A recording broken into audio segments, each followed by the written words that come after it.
আসসালামাইকুম প্রিয় ভাই বন্ধুরা, ঈদের দিন আমার স্পেশাল রেসিপি খেপসা সিদ্ধ করতে কমপক্ষে 2 ঘন্টা সময় লাগবে। আমি এর জন্য নিয়েছি 2 কেজি খাসির মাংস।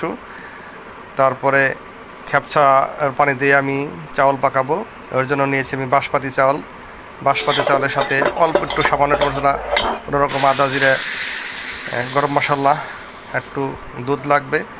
এই দিয়েছি দুধ। এখন আমি চাউল কষাতে মাত্র সময় লাগবে আমার 10 মিনিট 15 মিনিটের মধ্যে আমার চাউল রান্না হয়ে যাবে। এখন আমার চাউল রান্না হয়ে গেছে বাদ বাকি এখন আমি খেপসার জন্য পরিবেশন করার জন্য আয়োজন করতেছি।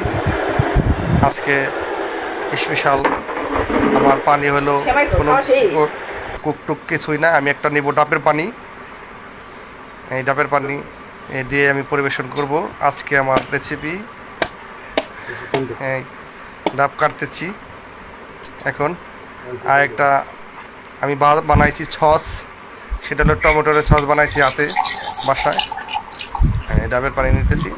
এখন আমার যে খেপসার পুরোপুরি কমপ্লিট হয়ে গেছে এখন খেপসা দিয়ে আমরা ঈদের দিন সবাই মিলে খাবো। খেপসা পুরোপুরি কমপ্লিট রেডি। এখন আমাদের খাওয়ার পালা চলতেছে। খেপসা।